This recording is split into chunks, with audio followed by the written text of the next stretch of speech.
हाँ जी, कैसे हो सभी? चलिए, कल मैंने आप लोगों को सिद्ध साहित्य जो है उसकी कुछ प्रवृत्तियां आप लोगों को पढ़ाई थी मैंने, प्रवृत्तियां और विशेषताएं। तो उसको आज थोड़ा रिपीट कर देते हैं और कुछ एक दो नई प्रवृत्तियां हैं उसके बारे में बता देते हैं। फिर नए नए विचार का है ना, जो सिद्ध साहित्य के अंदर जो जो विचारक है सरप्पा वगैरह, उसके ऊपर हम बात करेंगे, ठीक है। देखिए, मैंने बताया था कि इन्होंने शास्त्रवाद का विरोध किया है। ये जो शास्त्रवाद है ये इनको वैदिक को नहीं मानते थे, और लोग है ना, मतलब सामाजिक, उसका समर्थन करते थे रूढ़ियों का। आगे जो ये सैद्धांतिक सिद्धांत जो थे, वैदिक काल के सिद्धांत थे, जो शास्त्र के सिद्धांत थे, उसको ये नहीं मानकर ये व्यवहारिक पक्ष का समर्थन करते थे, और ये खंडन मंडन की शैली का प्रयोग करते थे। और खंडन मंडन सबसे पहले मिलता भी इनके यहीं पे है, सिद्धों के। नारी का विरोध नहीं करते थे, क्योंकि ये जो महासुखवाद की जो दशा थी उसमें तो ये नारी संसर्ग के रूप में ना, नारी का विरोध नहीं करते थे, नारी का समर्थन करते थे। ये गृहस्थ में तो का विरोध करते थे, गृहस्थ जीवन ये नहीं बिताते थे। लेकिन हाँ, जो नारी थी उसको अपने महासुखवाद की जब स्थिति के लिए, तो नारी संसर्ग इसमें बताया गया है सिद्धों में। और दूसरा है कि राग विराग की अवधारणा। राग विराग इसलिए है कि राग तो मतलब ये नारी से भागते नहीं थे, श्रृंगार यहाँ पे मिलता है। विराग इसलिए कि यहाँ पे गृहस्थ के प्रति वैराग्य की भावना है, इसलिए ये विराग्य है। और प्रवृत्ति और निवृत्ति का अद्भुत संबंध। प्रवृत्ति तो ये है कि ये जो श्रृंगार रस है उसके अंदर प्रवृत्ति थे, ये नारी के विरोधी नहीं थे, ठीक है, इसलिए तो ये प्रवृत्ति है। और निवृत्त इसलिए कि ये गृहस्थ से जो रहते हैं कि भाई गृहस्थी बसा कर उसके अनुसार अपना जीवन यापन करना, तो ये इनमें नहीं था सिद्धों के अंदर, इसलिए ये निवृत्ति का अद्भुत समन्वय है इनके यहाँ पे। प्रवृत्ति और निवृत्ति, राग विराग, ये सभी चीजें यहाँ पे मिलती है।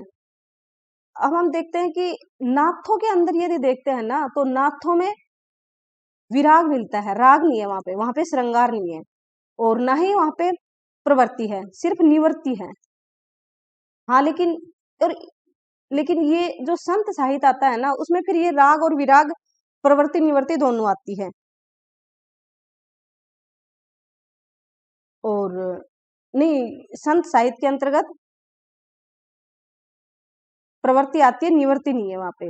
निवृत्ति आती है नाथों के, और सिद्धों के प्रवृत्ति और निवृत्ति दोनों है।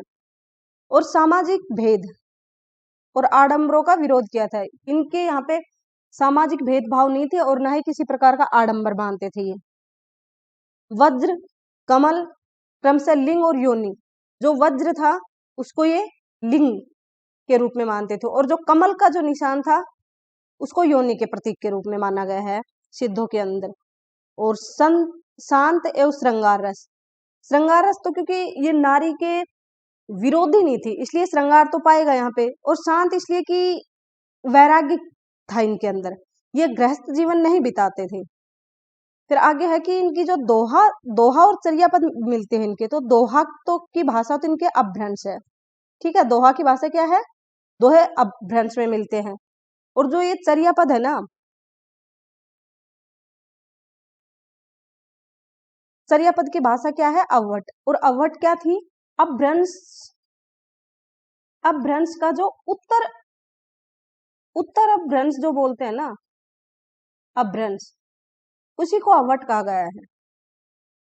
उसी को उत्तर अपभ्रंश जो रूप था उसको अवहट कहा गया है। तो चर्या पदों में तो कौन सी मिलती है? अवहट मिलती है। लेकिन दोहे जो लिखे हैं इसकी भाषा क्या है? अपभ्रंश है। अब देखिए दोहों में क्या मिलते हैं। जो इनके दोहे हैं सिद्धों के, इसमें खंडर और मंडन की शैली मिलती है। लेकिन जो चर्या पद है ना, वो एक प्रकार के जो अनुष्ठान करते थे ना इनके, तो ये अनुष्ठानों से संबंधित गीत है। याद रखना, आरपीएससी द्वारा पूछा हुआ क्वेश्चन है कि सिद्धों के चर्या पदों में क्या मिलते हैं? अनुष्ठान गीत मिलते हैं, खंडन मंडन मिलता है, इस प्रकार पूछा है। तो ध्यान रखना कि दोहों के अंदर तो खंडन और मंडन है, ठीक है। लेकिन चर्या जो पद इन्होंने लिखे उसके अंदर अनुष्ठान गीत है इनकी। और भाषा भी दोनों की याद रखना। दूसरा ऑप्शन उसमें था कि चर्या पदों की भाषा अपभ्रंश है, दोहे की भाषा अवहट है। और शायद चौथा ऑप्शन ये था कि चर्या पद अवहट में है और दोहे अपभ्रंश में। तो सही बात है, चर्यापद तो किस भाषा में है? अवट में है। लेकिन दोहे किस भाषा में है? अपभ्रंश के अंदर है। तो ये भी आप लोगों को याद रखना। अब देखते हैं कि ये जो चर्यापद है ना, ये संध्या भाषा के दृष्टिकूटों में लिखे गए हैं। जो चर्यापद, जो गीत लिखे गए हैं, इनके अनुसंधान गीत, जो अनुष्ठान ये करते थे उसके, वो दृष्टिकूट पदों में मिलते हैं।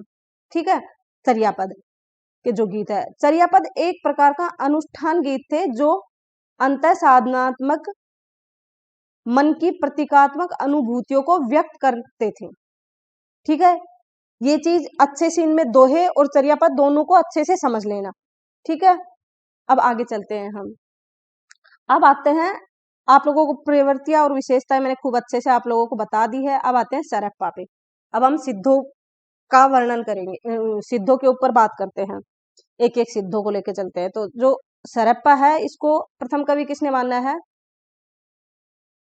राहुल सांकृत्यायन।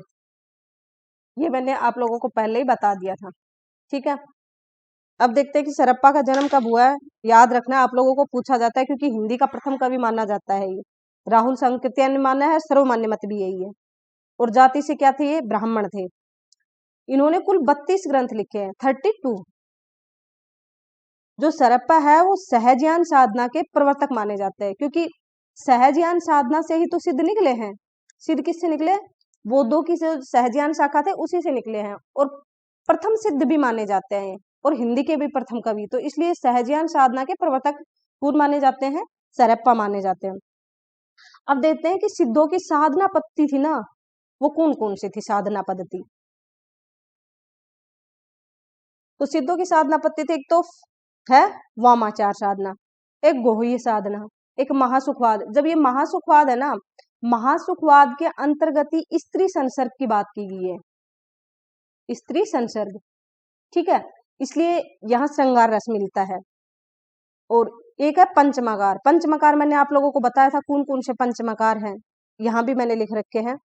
पंचमकार मास, मत्स्य, मुद्रा और मध्य और मिथुन। ठीक है, आगे चलते हैं। देखिए, जो सरप्पा है ना, सरप्पा वो दोहा और चौपाई छंद के प्रवर्तक माने जाते हैं। दोहा चौपाई छंद के प्रवर्तक किसको माना गया है? सरप्पा को। दोहा और चौपाई छंद की विधिवत शुरुआत जोइंदू से मानी जाती है। ये फैक्ट भी आप लोग याद रखना। यदि पूछा जाता है कि दोहा और चौपाई छंद के प्रवर्तक कौन है, प्रथम प्रयोक्ता कौन है, किसी ने पहले प्रयोग किया था दोहा और चौपाई का, तो हम सरप्पा नाम ले देंगे। ठीक है, और यदि विधिवत मतलब कि विधिवत शुरुआत की अगर बात करते हैं ना, तो कौन आता है? जोइंदू। ठीक है, अब करते हैं हम सरप्पा की कौन कौन सी रचनाएं हैं। तो सरप्पा की रचना है दोहा कोश, बहुत बार पूछी गई है एग्जाम में। और इनकी कुछ प्रसिद्ध पंक्तियां हैं, उस पे हम देखते हैं। घर वह सज्जई सहेजे रजई किए राय विराय। अब ये राय विराय मैंने इसलिए लगा रखा है कि ये मैं सिर्फ कीवर्ड इसको याद कर लेती हूँ कि ये पंक्ति आती है ना एग्जाम में, तो आप पकड़ सकते हैं, इसलिए मैंने ये हाईलाइट कर दिया था। अगली है पंडित शैल सत्य बखानई देही बुद्ध बसंत न जानई। वैसे तो भाषा से भी पता चल रहा है ये मतलब कि अपभ्रंश भाषा में आता है, तो हम वैसे भी पकड़ सकते हैं। तो ये दूसरी पंक्ति है, ये भी, ये तो ये वाली पंक्ति और ये वाली पंक्ति, ये वाली पंक्ति, ये तो बहुत बार पूछी गई है, बहुत ज्यादा बार, नेट में भी पूछी गई है, अदर में भी पूछी गई है। आगे है जेहि मन पवन न संचरई रवि शशि नाही पवेश। ठीक है, तो ऐसे एक एक पंडी इसका जेहि मन पवन संचरई, संचरई याद कर लीजिए, उसका राग विराग याद कर लीजिए। और आगे है नाद न बिंदु न रवि शशि मंडल। तो रवि और शशि दोनों की बात कौन कर रहा है? सरप्पा कर रहा है। ऐसे आप ट्रिक से भी याद कर सकते हैं। आगे चलते हैं। एक इनकी पंक्ति है, देह जैसा तीर्थ न मैंने कहीं देखा है न सुना है। ये भी इन्होंने कहा है, ये भी याद कर लीजिएगा, थोड़ा देख लीजिएगा, क्योंकि इनकी पंक्तियां ना ये याद करने की चीजें हैं, इसमें समझाने का कुछ है नहीं।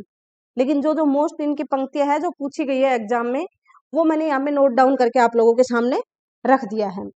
ठीक है, अब देखिए बच्चन जी ने क्या करा है सरप्पा के लिए। बच्चन जी ने कहा है कि जो सरप्पा है ना, ये जाति से क्या थे? ब्राह्मण थे। और सबर की जो कन्या है ना, को वाम मुद्रा के रूप में अपने साथ अपना के रखा था इन्होंने। तो जो ये मैंने अभी बताया था महासुखवाद, महासुखवाद जो स्त्री संसर्ग की बात की है, तो उसके अंदर इन्होंने किस नाम की, सबर की कन्या का वाम मुद्रा के रूप में अपने साथ अपना के रखा था। और जाति पाति का इन्होंने खुला खंडन तो था ही, साथ स्त्री की निम्न सामाजिक स्थिति के प्रति भी स्पष्ट विद्रोह किसने किया है, सरप्पा ने किया है। और ये बात सरप्पा के बारे में किसने कहा है, डॉक्टर बच्चन सिंह जी ने। ठीक है, आगे चलते हैं। कौन है, सबरप्पा, सरप्पा, और ये कौन है, सबरप्पा। क्रम से भी आप लोगों को याद रखना होगा, मैं बता दूंगी आगे। सबरप्पा का जन्म कब हुआ था, इसके जन्म का कोई जरूरी नहीं है याद रखना, 780 ईस्वी में। और ये सरप्पा के शिष्य थे। हाँ, ये जरूर याद रख लेना कि सबरप्पा किसके शिष्य थे, तो सरप्पा के। इनकी प्रसिद्ध रचना है चर्यापद। ठीक है, क्या है, चर्यापद। तो अब देखो, ऐसे भी सरप्पा के शिष्य कौन है, सबरप्पा। ठीक है, अब सबरप्पा की चर्यापद है और दोहा कोश किसकी है, सरप्पा की है। आगे चलते हैं, आगे है लुइप्पा, जिसको पहला सिद्ध माना है शुक्ल जी ने। पहला सिद्ध शुक्ल जी ने किसको माना है, लुइप्पा को माना है। ये सबरप्पा के शिष्य थे। ठीक है, शुक्ल ने इनका नाम सर्वप्रथम लिया है। इन्होंने, देखो मैंने बताया कि शुक्ल जी है ना, वो सरप्पा को प्रथम नहीं मानते सिद्ध, वो लुइप्पा को प्रथम मानते हैं। और इनके साहित्य में सर्वाधिक रहस्यवाद और दार्शनिकता मिलती है। देखिए, अब मैं जब पढ़ती थी और इतिहास में मेरी ये सब चीजें याद नहीं रहती थी कि लुइप्पा, तो मैं लुई से अर्थ लगाती थी रुई, रुई। और रुई, आसमान में जब ये बादल बनते हैं ना, तो वो ऐसे ऐसे रुई सी दिखती है हमें, तो ऐसा मतलब रहस्य का सा अनुभव होता था। तो इस प्रकार मैंने रहस्यवाद और ऊपर जो रुई के दर्शन होते थे, इसलिए रुई और लुई, रहस्यवाद और दार्शनिकता किसके सबसे ज्यादा मिलती है, लुइप्पा के। ऐसे मैंने याद किया था, बाकी आप लोग देख लेना आप कैसे याद करेंगे। मैंने तो थोड़ा बताया है ट्रिक जैसे, मतलब कंफ्यूज ना हो आप लोग। फिर यह है कि 84 सिद्धों में इनका स्थान सबसे ऊंचा। अब ये स्थान, ये जो रुई मैंने बताया था ना, लुइप्पा से रुइप्पा आप समझ लेना। तो रुई, आसमान का जब मैंने नाम ले दिया तो आसमान तो सबसे ऊंचा है, तो उसके स्थान, उसी आधार पे आप ट्रिक से याद करते हो, सबसे ऊंचा स्थान भी किसका है, लुइप्पा का है। और सर्वाधिक रहस्यवाद और दार्शनिकता भी किसके यहाँ मिलती है, लुइप्पा के यहाँ मिलती है। अब आगे चलते, उड़ीसा के जो राजा है ना, वह मंत्री, वो इसके शिष्य थे। ये फैक्ट याद करने का है, पूछ सकते हैं कि वह कौन सा सिद्ध था जिसके राजा व मंत्री भी शिष्य थे उड़ीसा के। तो ये फैक्ट याद करने का, आप लोग याद कर लेना। अब लुइप्पा जो है, इसकी कुछ पंक्ति है, मैं आप लोगों के सामने रखती हूँ। कौवा तरवर पंच बिड़ाल, कौवा तरवर पंच बिड़ाल। अब कौवा जो है ना, कौवा, इसको कौवा समझ लेना आप। देखो, मैं ट्रिक से थोड़ा याद करवाने की कोशिश, आप कौवा, और कौवा मैंने अभी मतलब आसमान वर्ड रुई, लुई से आप कनेक्ट कर लेना, और उसी में, और कौवा कहाँ उड़ रहा है, आसमान में। ऐसे आप लोगों को कनेक्ट करके चीजें याद रह जाएगी। चलो आगे चलते हैं। अब है कणप्पा, कण, कण, मैंने इसको कण मान के पढ़ती हूँ मैं इसको, क्योंकि ट्रिक के आधार पे। तो कणप्पा, कणप्पा के जन्म को याद रखना जरूरी नहीं है। अब कण है ना, बहुत सारे कण जुड़ के कोई एक चीज का निर्माण करते हैं, एक परमाणु बम का। तो इस प्रकार सबसे जो सर्वाधिक है ना, 74 ग्रंथ लिखे हैं किसने, कणों ने, मतलब कणप्पा ने। इनके गुरु का नाम क्या था, जलंधरपा। कणप्पा के गुरु का नाम जलंधरपा था। ठीक है, देखिए, ये जो इन्होंने जो 74 ग्रंथ जो लिखे हैं ना, इनमें ज्यादातर दार्शनिक ग्रंथ है इनके, दार्शनिकता पर लिखे गए हैं। और इनका जन्म स्थान कहाँ से है, कर्नाटक से है। ठीक है, अब आगे चलते हैं, डोम्बिपा।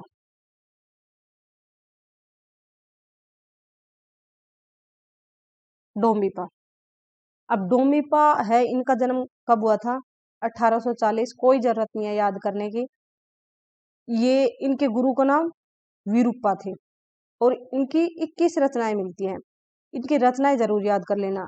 अब देखो डोम्बिपा तो इनके नाम से ही पता चल रहा है, योगचर्या और अक्षराधिकोपदेश, ठीक है, ये याद कर लेना। अब आते हैं कुकुरिपा पे, कुकुरिया, कुकुरिपा। अब कुकुरिपा जो है इनके गुरु का नाम क्या है, चरपटिया, और इन्होंने 16 ग्रंथ लिखे हैं। ये कोई जरूरी नहीं है, हाँ बस ये जरूरी है कि ये जो इनकी पंक्ति है ना, ससुरी नींद, ये जरूर याद रख लेना आप लोग, ये जरूर पूछी जाती है, तो ये नेट में पूछी हुई है। एक देखिए मैंने आप लोगों को जो ये सरहप्पा है, सरहप्पा, इसके कुछ और नाम मिलते हैं, वो मैंने आप लोगों को शायद नहीं बताया है। एक तो मिलता है सरोज वज्र, सरोज वज्र, और एक मिलता है राहुल भद्र, राहुल भद्र, ठीक है, ये आप याद रख लेना। थोड़ा सा इनके नाम भी पूछ सकते हैं, सरोज वज्र किसका नाम है, सरप्पा का, और राहुल भद्र भी किसका नाम है, सरप्पा का, ठीक है। अब देखिए आगे चलते हैं कि सिद्धों की विवाह प्रथा में अनास्था थी। इस प्रकार अनास्था थी, सिद्धों की विवाह प्रथा में अनास्था थी, किंतु नारी जीवन में आस्था थी। विवाह प्रथा में अनास्था ही यहाँ पे मैंने बताया था कि विराग और राग, राग तो ये था कि नारी आस्था,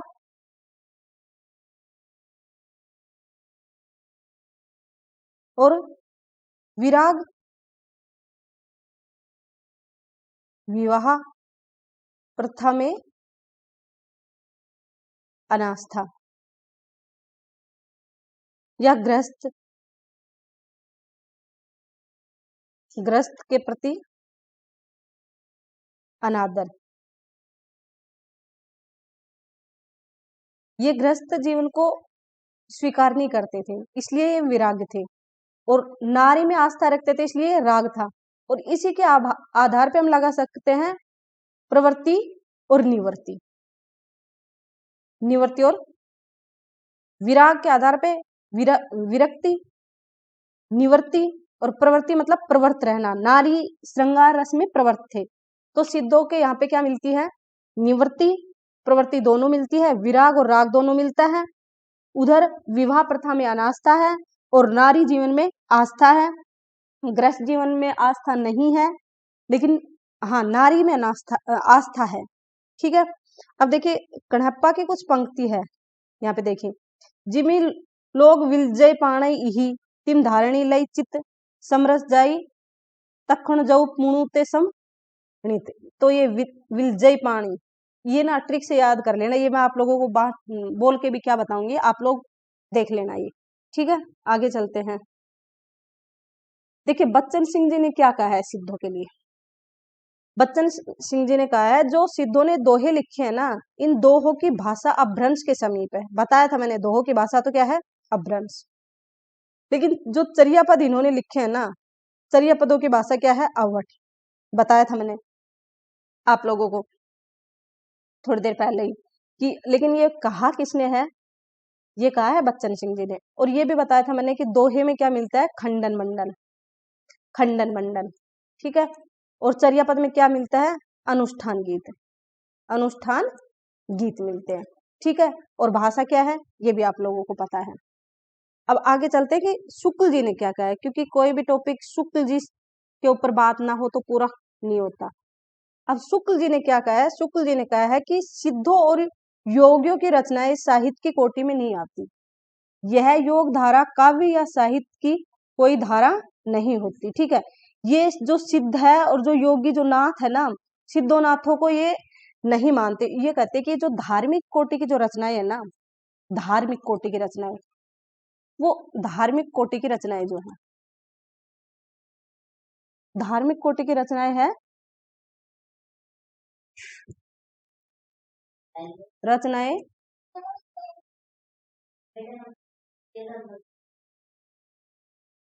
साहित्य की कोटि में नहीं मानते शुक्ल जी, साहित्यिक साहित्य की कोटि में नहीं मानते।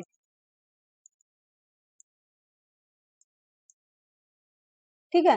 तो इसलिए सिद्ध और योगियों की रचनाओं को ये कहते हैं कि ये साहित्य की कोटि में नहीं आती, योग धारा या साहित्य की कोई धारा ही नहीं मानी जा सकती। तो देखिए मैं ये बात कहती हूँ कि इसके ऊपर हजारी जी ने जो कहा है कि यदि धार्मिक साहित्य को आप साहित्य में नहीं मानते तो पूरा जो भक्ति काल है वो तो धार्मिक ही है, फिर आप उसको कहाँ रखोगे। तो इस प्रकार रामचंद्र शुक्ल जी के जो मान्यताएं थी उनके ऊपर जो हजारी प्रसाद द्विवेदी जी ने जो कहा है वो भी आप लोग याद रखना थोड़ा सा, कि धार्मिक कोटि की रचनाएं हैं ये साहित्य की कोटि में नहीं आती। तो हजारी प्रसाद द्विवेदी जी ने कहा है कि यदि आप सिद्ध और योगियों की रचनाओं को धार्मिक कोटि की मान के और साहित्य की श्रेणी से बाहर रखते हो तो पूरा भक्ति काल तो पूरा का पूरा ही साहित्य की धार्मिक है, तो आप उसको फिर कहाँ रखेंगे। ये हजारी प्रसाद द्विवेदी जी ने कहा है। आगे देखते हैं हम कि शुक्ल जी क्या कहते हैं। शुक्ल जी आगे कहते हैं कि इनका सिद्धों के बारे में कहते हैं कि इनका साहित्य सांप्रदायिक शिक्षा मात्र है। अब पूछ सकते हैं कि सांप्रदायिक शिक्षा मात्र सिद्धों की जो सिद्धों की जो सिद्धों का जो साहित्य है ना उसको सांप्रदायिक साहित्य किसने कहा था, तो किसने कहा है, आचार्य रामचंद्र शुक्ल जी ने कहा है। ठीक है, जीवन की स्वाभाविक अनुभूतियों और दशाओं से इनका कोई संबंध नहीं है। ठीक है, ये क्योंकि आचार्य रामचंद्र शुक्ल जी है ना वो जो ये रहस्यवाद है ना, रहस्यवाद से ऐसे भड़कते हैं जैसे सांड को ना लाल कपड़ा दिखा देते हैं ना तो वो भड़क जाता है, इसी प्रकार आचार्य रामचंद्र शुक्ल है ना रहस्यवाद को देख के भड़क जाते हैं। तो और इनके यहाँ पे तो रहस्यवाद खूब मिलता है, तो इस प्रकार उनको ये पसंद नहीं है। इसलिए हर जगह जब जहां पे भी रहस्यवाद की बात करेंगे तो वहां पे शुक्ल जी ऐसे ही कटाक्ष करते हुए मिलेंगे। ठीक है, अब देखते हैं आगे कि मैं आप लोगों को ये तो मुख्य मुख्य जो सिद्ध जो साहित्य थे उनके बारे में मैंने आप लोगों को बता दिया है। अब आगे कुछ ऐसी रचनाएं हैं जो